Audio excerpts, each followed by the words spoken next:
We're live.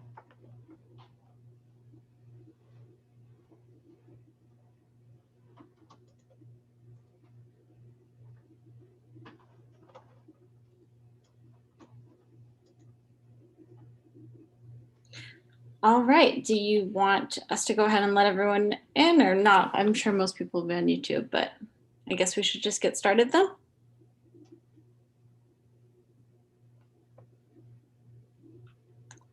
All right, here we go. So my name is Nikki Moore, and I am a commissioner with the Transportation and Safety Commission for the City of San Fernando. And I also have with me today Sergeant Pete Aguirre of San Fernando PD. And we're going to be talking about why you need a driver's license and how to get one here in the city. Did you want to say hi, Sergeant Aguirre?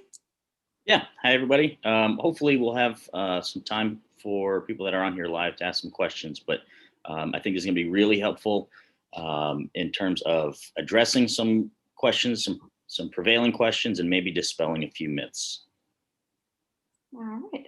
Okay, so here we go. And I will try to, at the end, monitor YouTube for questions as well. But as of right now, I'm just going to stick with live. So we will get to questions at the end. First, we're going to talk about the risks of driving without a license and how to get a driver's license.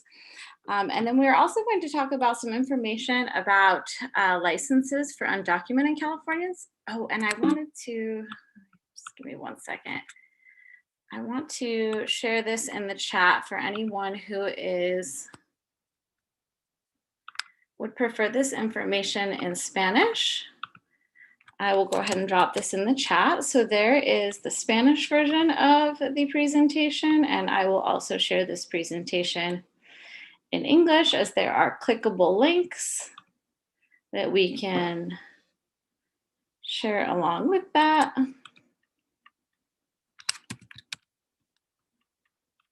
So there are some clickable links, and I will reshare those throughout the presentation as well for anyone who is joining late. So one thing that I have found, I am a high school teacher and I'm also on the Education Commission for the city as well. And one thing that I have found is that young people are significantly less likely to be licensed now than they were years ago. I remember when I was a teenager, I could not wait to get my driver's license. But nowadays things have changed and Americans are getting their driver's licenses a lot later in life. It has gone from 46% in the 1980s to only about 25% now of people who are getting their license right at 16 years old. And there are a lot of good reasons for that. Owning a car is becoming increasingly expensive. Teen auto insurance can be among some of the most expensive to get. And there are plenty of other ways to get around as public transportation improves. And there are rideshare apps like Uber and Lyft. There are even rideshare apps for children now. There is one that I use for my children called Hop, Skip, Drive. So there are a lot of ways to get around without a license. However, if you are going to be driving, you do need a license. Let's look at some of the other reasons that young people say that they wait. They say that gas is too expensive or they just never got around to it. But then, what we really want to talk about today specifically is these reasons that it mentions right down here about the things that you need to do to get a license. While we certainly can't do anything about the cost of driving and we can't do anything about the cost of gas, we can help you to see some of the ways that getting a driver's license can be easier than perhaps you might think it is. Is it a problem that people aren't getting their driver's license nowadays? Not really, as long as they don't drive at all. I know that there are a lot of times that, the main driver in the household might not be able to drive. For example, if your mom needs a ride home from a medical procedure and they tell you that she might be woozy, then you can't drive her home without a license. You'll need to call an Uber or ask someone else for help.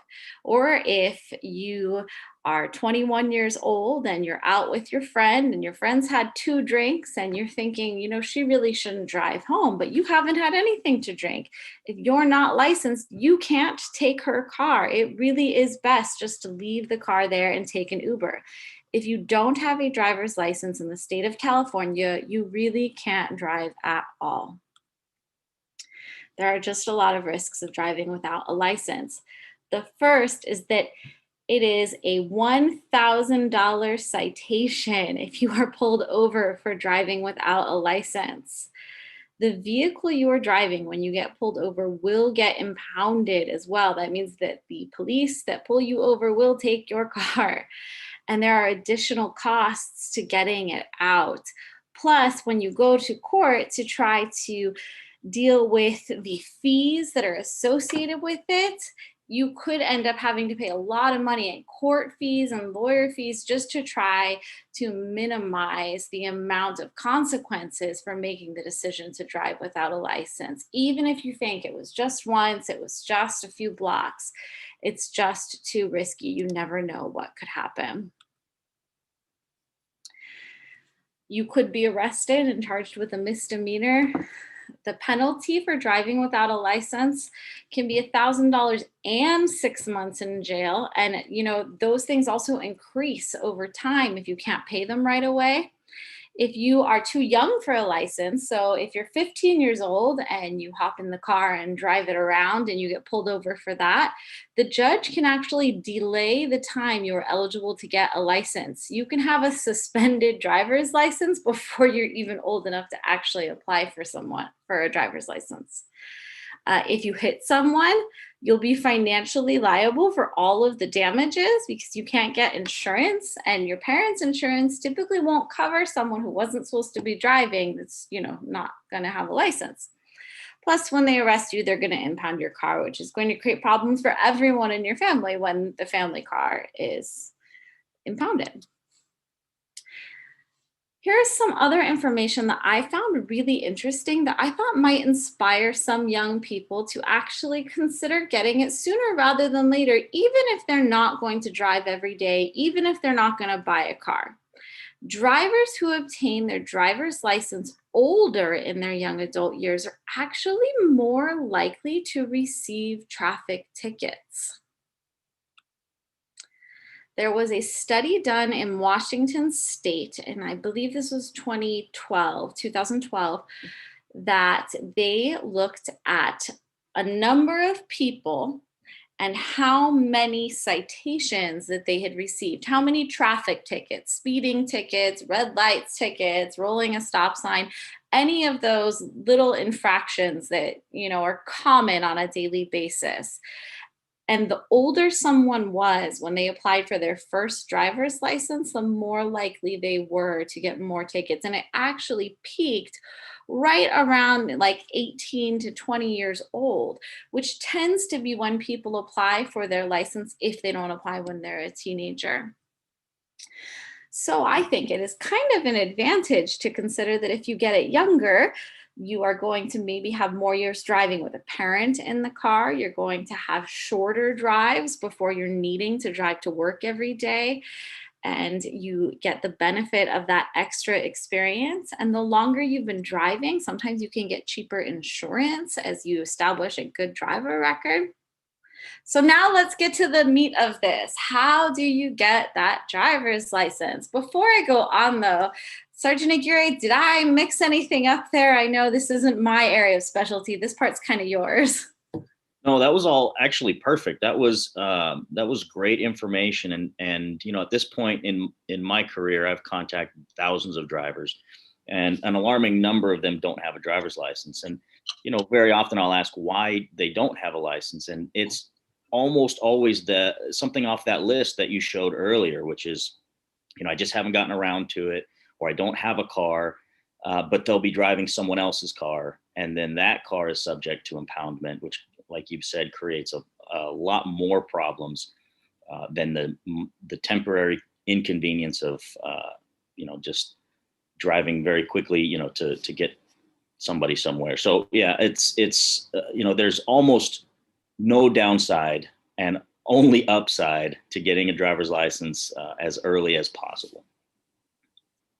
So let's talk about how to do that then. I also put the presentation in the chat again too for anybody who is interested. So number one thing I want you to know is it's easier than you probably think it is. I remember that when I was a teenager and I started thinking about, wow, in order for me to get behind the wheel of this very large piece of machinery that can do a very lot of damage, it must be a lot that they ask you to do. Surprisingly, there's a lot of trust in our system, and it's not actually that much that they ask you to do. It is only a $38 fee to apply for your driver's license for the first time, which is relatively affordable. It is a written test that only has 36 questions on it. And there's a few different versions of it, but the test that you will get will only have 36 questions, and you don't even have to get them all right. You only need to get 30 questions right. And then there's a behind the wheel test that is only actually about 20 minutes. Just to give you some context, for me to get my credential, I had to take 3 tests that were about 3 hours each. So they want a lot more from you to become a teacher than they do to become a driver. 20 minutes behind the wheel. That's not so much. So first, let's give some information for teenagers. If you are 15 and a half years old, 16 years old, 17 years old, or under 18 years old, any almost 18, then the requirements are a little bit different. Basically, it's 3 steps to be behind the wheel legally. The first one is you just have to fill out the application form. It's called the DL-44, and you can fill it out online. And if you're in the Google Slides version of this, that's a clickable link so that you can click that to go to it. And then you do have to take a driver's education course. They teach you all the stuff that's in the driver's manual and that's on the written test though. So, hey, if you're the type of person who's been thinking, I'm not sure I love all of this distance learning, and you feel like it gets better, at least when it's on Zoom and there's a teacher there to help you, there is actually a teacher there to help you, even in online driver's education courses. So you can take a driver's education course to learn all of the information that's on the test. You don't just have to read the entire manual and memorize it yourself. They will help you through it. And then finally, you do have to go take that 36 question written test, and you get an instructional permit. If you are under 18 years old, then they do want you to practice for 6 months before you can take that behind the wheel test, the practical test that shows, yes, I can drive this vehicle. And you do need to turn 16 years old to take that practical test as well. So yeah, those are the things that you need to do to take the test. If you are 18 years or older, you need to complete driver's ed before completing the application form. That is a good question. I think so, actually. Yes, I think you have to get at least half of it in. I will double check that information before the end of the presentation. So, and I have some more information on how to complete that driver's education as well. So, if you are 18 years or older, it's a little bit easier. So let's just go back to the last one real fast. If you are a minor, you're not yet 18, you need driver's ed, and you need 6 months of practice. However, if you are 18 years old, you just fill out the application form, you take the knowledge test, and you get actually 3 chances to take that test. Oh, you're in driver's ed right now. That's fantastic. So then you're getting ready to take that application. So if you are 18 years old, you don't need to take driver's ed. You can learn it all on your own. You can read that manual and prepare for the test independently. Also, if you are 18 years or older, you don't have to wait to retest. If you are under 18, you still get those 3 chances, but you need to wait 2 weeks in between them to study. And then you get to go take the behind the wheel test as soon as you feel that you're ready. If you are under 18, they want you to wait 6 months. If you're over 18, then you can go and take it whenever you're ready. Something that everyone should know is that once you have that instructional permit and you're learning behind the wheel, you're getting behind the wheel of someone else's car, that someone else needs to be at least 25 years old. Actually, I put the wrong symbol there. I put less than 25 years old. It should be greater than 25 years old. I will fix that before I send this out again. So it needs to be someone who is 25 years or older to be able to get in the car and drive with you before you have your license. Some other helpful information is that the written test is available in over a dozen languages: English, Spanish, Chinese, almost any language that's spoken here in California regularly, there is the test available in and the manual. So maybe you are bilingual and you speak English really well, but you read better in Spanish. You could still take the test in Spanish, learn the manual in Spanish. There's even an American Sign Language version of the driver's handbook for people who prefer to get the information that way. So once you have an instructional permit, you get to work towards your license. So here are some tips for this one. I passed on my first try. It was a long time ago. But my parents insisted that I get a lot of practice. I probably could write a sitcom about the amount of stress that my parents put me through with telling me to be careful. And I'm sure some of you can relate. If you are under 18 years old, if you are a minor, you need at least 6 hours of training with an actual licensed school. But you need 50 hours of training total behind the wheel experience. So it can be with any licensed driver over the age of 25 for the majority of that 50 hours, but at least 6 of it needs to be with a licensed school. Then after 6 months, you can schedule your behind the wheel test. If you're over 18, it differs slightly. There's a link there, but for the most part, you pretty much practice and then you're ready. Here are the 3 places that are most recommended by all of my former students and young people in this area that I have contacted. A lot of people had very good things to say about Atlas Driving School. I don't have personal experience with any of these, but I've been a high school teacher here for like 13 years. So I asked anyone I knew who had learned to drive out here, and these are the ones that they said. Atlas Driving and Traffic School was the one that was most recommended. The next most recommended was Driver's Ed Direct, and the third one was Shore Pass. The links on there are all clickable and it will bring you to their websites. Most of them have packages that you can get the behind the wheel training and the driver's education. And they usually have some sort of online training where you can do it. Some of it is like with live, like Zoom type classes. And then some of it is with videos where you just watch them and learn the information. And there are practice tests and things like that.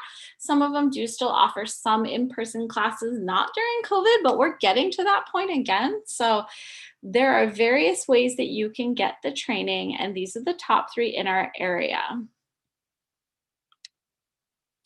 A few testing tips, and I give you these test tips as a teacher and as a mom and as somebody who passed on my first try. Study. There are a lot of practice tests available online. Usually your driver's education course, if you are under 18, will give you practice tests. And you can try those, see which ones you get wrong, and then think about what works for you in school. Even though this is not school, you know what works for you by the time you've been in school, as long as you have to be in school to get a driver's license. So if in school you like things like Quizlet, which is an app for like studying flashcards, you can find all kinds of Quizlet sets. Just search up California driver's test in Quizlet and you will find practice sets. Search up California driver's test in Kahoot and you'll find practice tests, or make your own just from the questions that you missed. Or if you want to go old school, you can do it the way I did it. I used old 3x5 index cards and I wrote down the things that I wasn't getting right and memorized them that way. That will help you pass the written test, but then you really want to be prepared for behind the wheel. You want to review what's on the test and practice all of it often. I highly recommend that you print out or at least write down by hand a checklist of the things they're going to ask you to do and try it all numerous times. You don't want the very first time you back up in a straight line to be on the test. Also, they're going to ask you to check your vehicle well, and I will show you that in a minute. They will ask you to show that your vehicle is in safe working condition, which is also important because that's something you as a driver should be doing regularly as well. It will also prevent you from getting pulled over and getting cited for having something like a broken taillight. And finally, my last tip is that you practice a lot. The minimum hours for minors is 50 hours of practice, but I suggest you practice more than that if possible. Anytime you're going anywhere, mom or dad says, let's run to the store. You're like, great, can I drive? This is helping me be a safer driver. Try to get practice on the freeway. If you live near a freeway, especially, you don't want the very first time you get on the freeway to be all by yourself and find out that there are things that you don't know how to do. So practice, practice, practice. Here is a link to what is on the test. There are no surprises. They tell you all of it right away. You can also get the brochure in a bunch of different languages. This brochure is a website, but so it's 20 minutes and they'll ask you to make left turns and they'll ask you to make right turns. They'll ask you to stop at intersections that have stoplights and intersections that have stop signs. They'll ask you to back up in a straight line and show that you know how to do that safely and accurately. They will ask you to make lane changes and just in general, just to drive around in regular street traffic safely. I was surprised to see that it says driving on the freeway if required. And that tends to be if you end up very close to a freeway. I do not know if they require it here in Pacoima, but the Pacoima Driver's License Processing Center is right next to the 118. So it might be a good idea to hop on that 118 and practice a couple times before you show up for that test. The other thing is they want you to show that you don't have any vision problems. That doesn't mean that if you wear glasses that you can't get a driver's license. It just means that you have to wear your glasses when you're taking the test. And it'll usually say corrective lenses on your driver's license if you do. So they know that, hey, it's safest for this person to be driving around with corrective lenses on. And where's the other information I wanted? Oh, here are their tips. Their tips, DMV's tips for driving safely is, oh, how do you keep track of your practice hours? Is another question someone asked. That is a fantastic question. For the most part, you just want to write them down yourself and keep a log. They just ask you to sign and have an adult in your household sign saying that they practiced with you for that long. I would suggest maybe keep a log on your phone, maybe put it in your calendar anytime that you drove, and then just keep track of how many hours it is that way, or create a spreadsheet in Google Sheets and kind of know when you're driving. But they're not going to ask to check your vehicle mileage and have video of you driving at 50 hours or anything like that. It's just a signature. So their tips for safe driving: steer smoothly and accelerate smoothly. If they say, okay, go ahead and speed up and make a lane change there, if you don't want to speed up like vroom, even though you might have a really fancy engine that does really cool things, this is not the time to impress them. You want to brake gently. You want to make sure that you stop at the beginning of a crosswalk. I know that one was hard for me. I think here in California, we kind of think we want to stop where we can see, and driving in Los Angeles traffic, it is sometimes very difficult to see what's coming, but you do need to first stop all the way behind that line and then inch forward as you determine that it is safe to do so and turn. If you are driving in a stick shift, make sure you've had a lot of practice in that. If you are stalling or grinding the gears and back and forth in your stick shift, that's probably not going to be a passing test. So if you are going to be taking the test in a stick shift, make sure you get plenty of practice on that.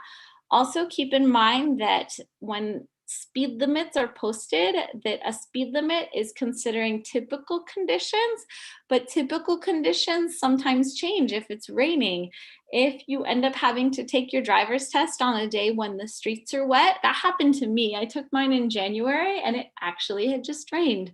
Then you want to make sure if there's a lot of water on the road that you're going slower than you would normally go. Just because the speed limit is 30 doesn't mean you can go flying down Glen Oaks going 30 when Glen Oaks is flooded. I would not wish a flooded Glen Oaks driver's test on anyone, but should that happen to you, slow down. Use your windshield wipers if it starts raining. A lot of this is common sense, but you don't need to like ask, can I use my windshield wipers? They're looking for you to do that. So these are just some of the tips that they have on theirs. And the other information is about what your vehicle needs to have. You need to have that front and back license plate. You need to have current registration, functioning turn signals and brake lights, a working horn. Your tires need to be in good condition. You need to make sure that your brakes will stop adequately, that your driver's side window will roll down, so no boarded up driver's side windows. A windshield that allows you a full unobstructed view. So if you're one of those folks who have lots of cute little stuffed animals stuffed in your rear window, you're going to want to take those down. And your glove box needs to secure all of the way, and your driver and passenger doors on the front need to open from the inside and the outside. Your passenger seat should be permanently attached to the vehicle, and you must have working safety belts. Oh, and a parking brake. So those are the things that you have to have. I'm going to stop here for questions. Is there a driver's ed at Visa? Kaylee is probably one of my students. I teach at Vaughn International Studies Academy. It is occasionally offered by Think Together, which is our after school club. There is Think Together at a lot of different clubs. It used to be the Youth Policy Institute. That's a good way to ask, is ask. Typically it's offered in summer and winter when it's offered. I would highly recommend that if you are going to get your license before you turn 18, that you try to do it through one of those companies that will usually offer you the behind the wheel training with the driver's ed, and the driver's ed will be free sometimes with the behind the wheel, or like next to nothing in terms of additional cost. So, oh, and you also have to show proof that you have insurance for the vehicle that you are driving in. So those are the tips from them. Before I go on, anything I forgot so far, Sergeant Aguirre? No, nothing I can think of. Obviously, from our perspective, the safety aspect is paramount. So, those safety tips, especially pertaining to safe vehicle handling, those are especially important. Not just for the test, but for all of the 50 hours of practice leading up to the test. Make sure you're practicing in a safe vehicle that's properly equipped and all the lighting is functioning, because that will eventually probably lead to getting pulled over, and that's just an inconvenience most people don't need. I once got pulled over 3 times in the same trip home for the same light. I only got 1 citation. They let me go once I said I had the citation. On that point, a common myth or misconception is that if you've gotten a citation, for example, for a malfunctioning light, you can't get a second or even a third citation. You can. You typically won't, but you could theoretically get, in that case, you could have gotten 3 separate citations for operating that vehicle. I think they were nice to me because they were all within the same hour. I handed over my copy of the citation. So most of all, what I wanted you all to take away from this is that you can do it. That sometimes, yes, the driver's training can be a lot of money. Packages range from $300 to $500. But hey, you could ask for it for a birthday present. Say, hey, for my 16th birthday this year, what I would really love is some driver's training. You could save up from a job, nowadays with minimum wage being a little bit higher, you could probably save up that much easily within a month, even with still going out to eat or picking up Starbucks. So you can do it. You can pass this test. It's not that hard. It's doable. and there are places nearby. Oh, the other thing that I wanted to share too is that there is a driver's license processing center that is super nearby. The driver's license processing center in Pacoima is the least busy from 4 to 5 p.m. if you're interested in that. They're open 8 a.m. to 5 p.m. Monday through Friday, and they only do licensing services. So you do not need to compete at the Pacoima Driver's License Processing Center with anyone who is coming in to renew their registration. They are primarily just for helping you get your driver's license. Super close by. It is not in the city of San Fernando. We do not have a DMV in the city of San Fernando, but look how close we are. Look, if you just go down right. Oh, wrong direction. Look, there, we're in the city of San Fernando. It's so close. It's so close. So Glen Oaks is the closest place that you can go to and process that driver's license. And our last topic before we get to just a general question and answer section is licenses for undocumented Californians. Since 2013, the state of California has not required you to demonstrate citizenship to get a driver's license. You only need to prove that you live here in California. And there are many ways to do that. You can bring in your school report card that has your address on it. You can bring in a bill from CSUN that says, here's how much tuition you owe.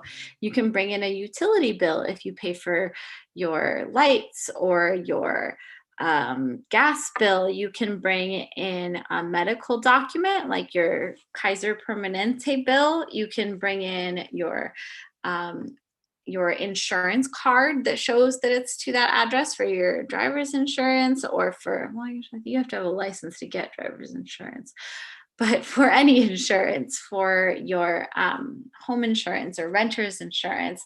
There are so many ways. So that link right there is clickable, and there's like 20 or some odd different documents that you can bring in to show that you do live here in California. The DMV does not give information to federal immigration offices based on requests for immigration. They are not going to DMV and saying, oh, this person is not a citizen, like, let's go pick them up. It does not work like that at all. No information is shared with ICE. The only exception to that is that residency and a residency address can be disclosed only with a subpoena in a criminal proceeding. So if you are a suspect that a judge issues a subpoena for in a criminal case like a robbery, then they can use DMV information to get your address, but they are not giving information directly to Immigration and Customs Enforcement. And overall, it's just a very good idea for people who are undocumented to get a driver's license, because if you are undocumented and you are ticketed or you do get in an accident without a driver's license, it can be an additional offense, and that can cause you immigration trouble because they can look at it as a reason that you have some sort of negative record. So we want to make sure that you keep your record as clean as possible, as hopefully this new administration works out better immigration proceedings. And so these are just some information that is all available on DMV's website as well. So questions. What questions do you have? I will stop sharing now.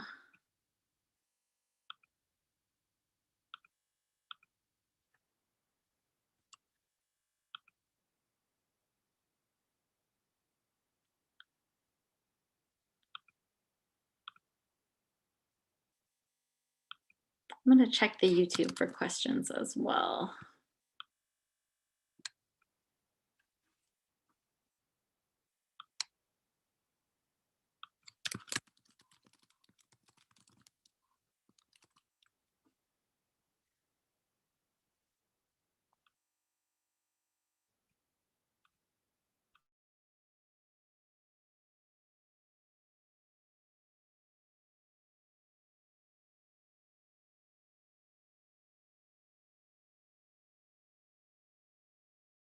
Comments are turned off on YouTube, so there won't be any comments on YouTube. So if there are no questions, I'll give it a minute though for wait time because Sergeant Aguirre is a wealth of information. I have learned so much from him about state traffic laws.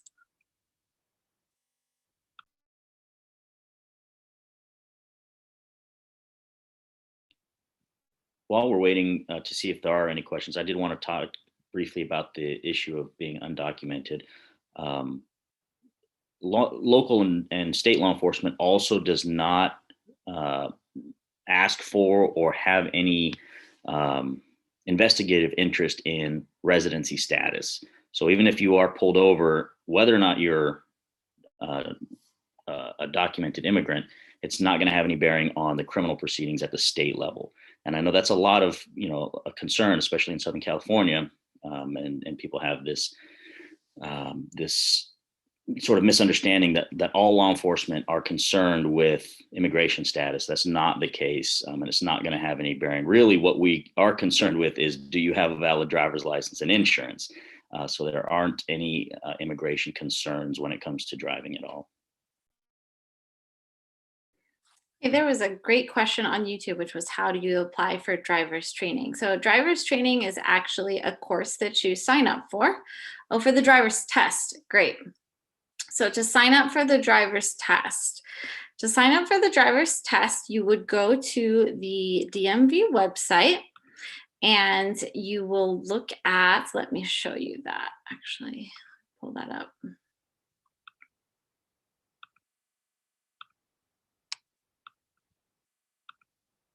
So you go to the DMV website and it will walk you through the process. And I have found that their website is really very user-friendly. So first you create an online account and they'll want you to have all your information ready. If you don't have a social security number, don't worry about it. They'll walk you through that through the undocumented process. And they'll save your information. So if you start it and find out that there are things that you are missing, you can save it for at least up to a year. So if you're only 14 years old, don't start it yet. And then once you start it online, you will have to go into the DMV or to the driver's license processing center in Pacoima to finish it out. And there's a great video about how to set up your account. And so you go and you start your application there, and then there's a specific place to schedule your test too. Let me go back to that website. This is all clickable and will be available.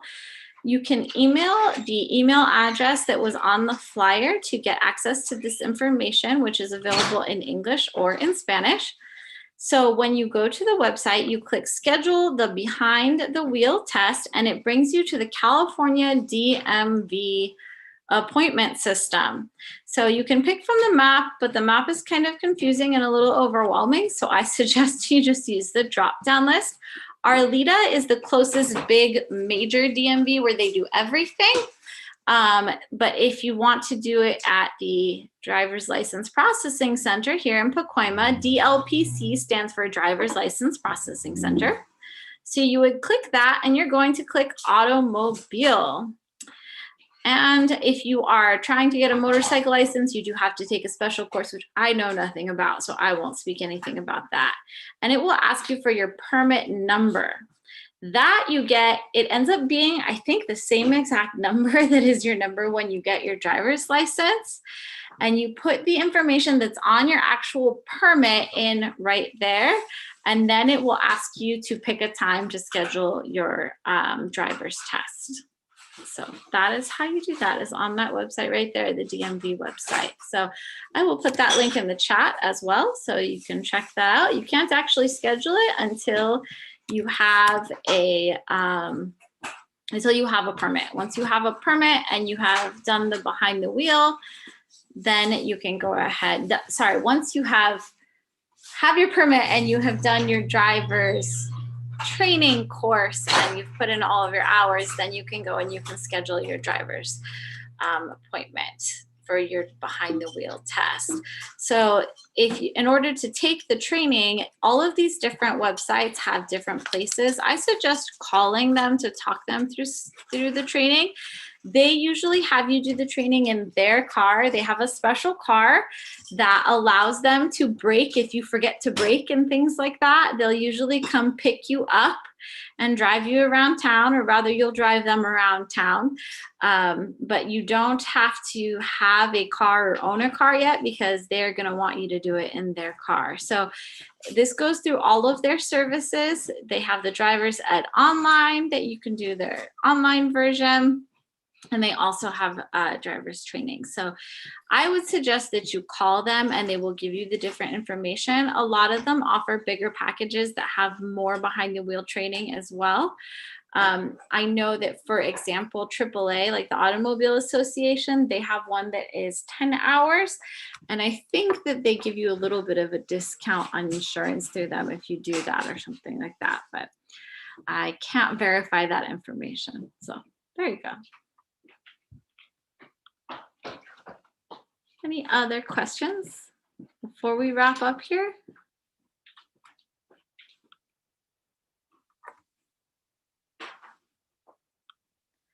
Before we let you go, I just want to give one final plug for something that is important to me, which is, even if you don't drive in the city of San Fernando, we appreciate that you are still a member of our community. If you live, work, go to school, or shop here in the city of San Fernando, and we care very much about your opinions of our roads and getting around safely. And so we do have our own transportation commission, which is how I ended up doing this, because last year when I was chair of the commission, I worked closely with the police department to see about what they do to keep our city safe. And they invited me to come to a checkpoint. And at a checkpoint, I was really surprised by how many people didn't have driver's licenses. So I wanted to make sure.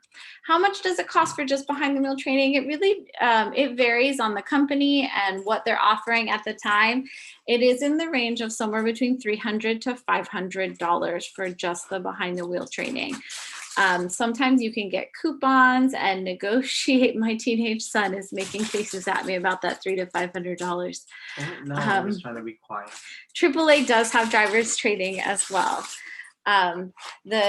The driver's training for behind the wheel is different than the online test version. I highly, highly recommend that you negotiate a package that includes both, if you can, before you pay for online driver's ed, the like workbook one, to learn about how to take the written test, because the online driver's ed is oftentimes included with a very good rate without with the training when you book the training.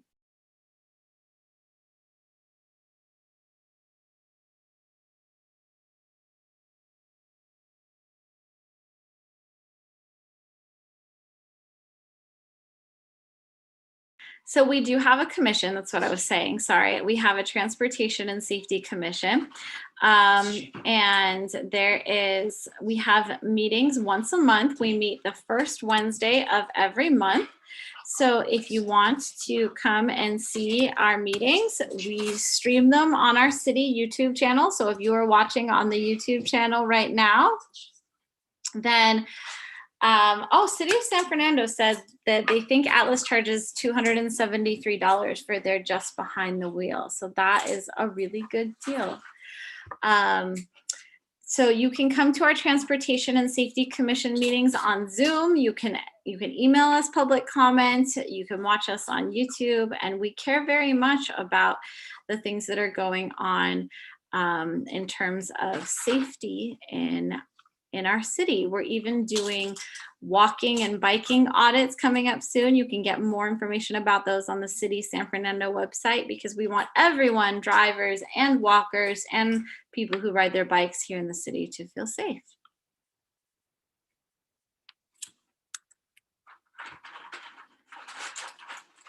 All right, so I think we will wrap it up there. And if you have any further questions at all, please feel free to email the City of San Fernando's Public Works Department. The email was on the flyer, and I will say it aloud right now for those on YouTube, and I will put it into our chat as well, which is publicworks@sfcity.org. And they can always funnel your questions to Sergeant Aguirre, who is fantastic at answering them. We want to make sure that all people in the city of San Fernando feel empowered to be safe and keep others safe.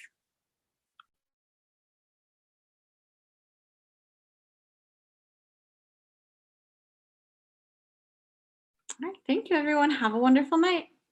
Bye.